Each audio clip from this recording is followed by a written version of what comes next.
So you're going to sit in this 90-90 position. So my front knee is bent to 90 degrees. My thigh is going straight out from me. My back knee, my thigh goes straight out this way.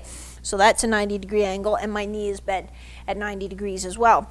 So what I'm going to do is I'm going to lean forward. So I'm trying to bring my torso over this knee. And when I do that, I'm feeling a stretch on the back side of this hip. If you feel a pinch in the front of this hip, a pinch feeling, then I don't want you to do this stretch. I want you to leave it out because it tells me that you're impinging somehow. For the half kneeling hip flexor plus glide, make sure your knee is cushioned with, this is an RX pad, or fold up your workout towel, but make sure it's cushioned. Then I'm going to bring my heel up towards my rear end. And then as I glide my hips forward, I'm going to bring my heel closer to my butt. So two things going on. I'm bringing my heel closer to my rear end, and I'm gliding my hips forward. And you're really going to feel the stretch into that thigh. Let me show you from the other side.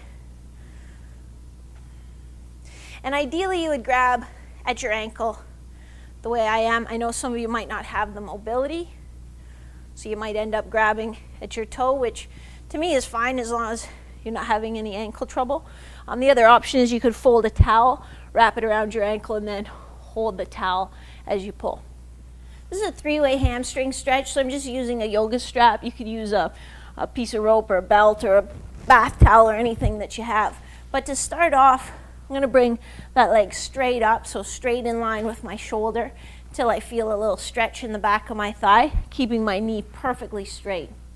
And then after I hold that for the required amount of time, I'm going to bring it so that my toes are just in line with my opposite shoulder. So I brought my foot across my body a little bit, but not so much that, my hips lift up or I roll. It's just a little bit across the body, and I feel that a little more toward the outside of my thigh.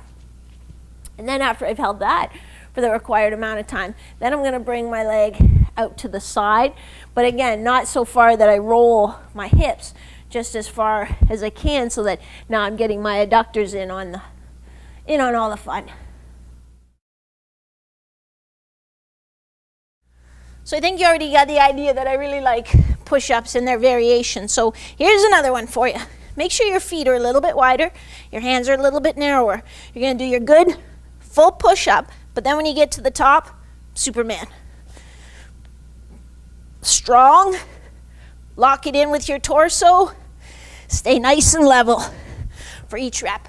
So you're going to do your glute bridge with your knees touching your feet and your knees touching, keeping those knees together, pushing them together a little bit as if you're holding a piece of paper between them, and then just up and down. Don't let the knees come apart.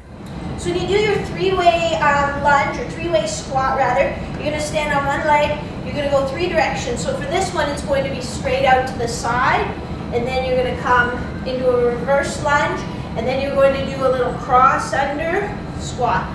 So it would be squat lateral, reverse, and reaching to the side. And really, really try to reach out there, but keeping your shoulders quite level as you go, using this hip, this glute, to pull you back up into a tall position. The reverse lunge, jump and stick, try to make it one continuous motion. So from here, you're going to drive back down, straight up as high as you can, and then absorb that landing. So the things that we really worked on were getting low in the leg drive. So don't let it be here, a pivot at the hips. Get low in the leg as high as you can, and then absorb in the leg when you land, and then come back up to your tall, relaxed position.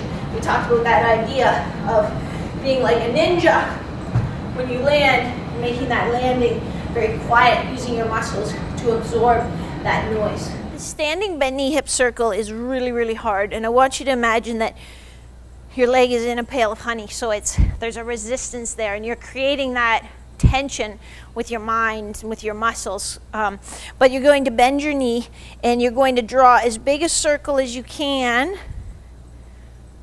So this knee has to be above hip level at that point to get your deeper hip flexor.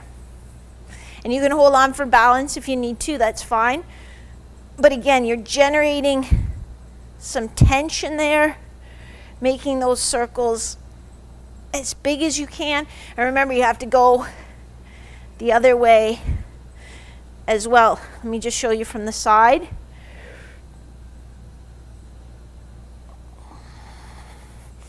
So getting all the way up, around, to the back, and up. When you do the side plank and rotate, the hand that's coming over is always going to go underneath, and everything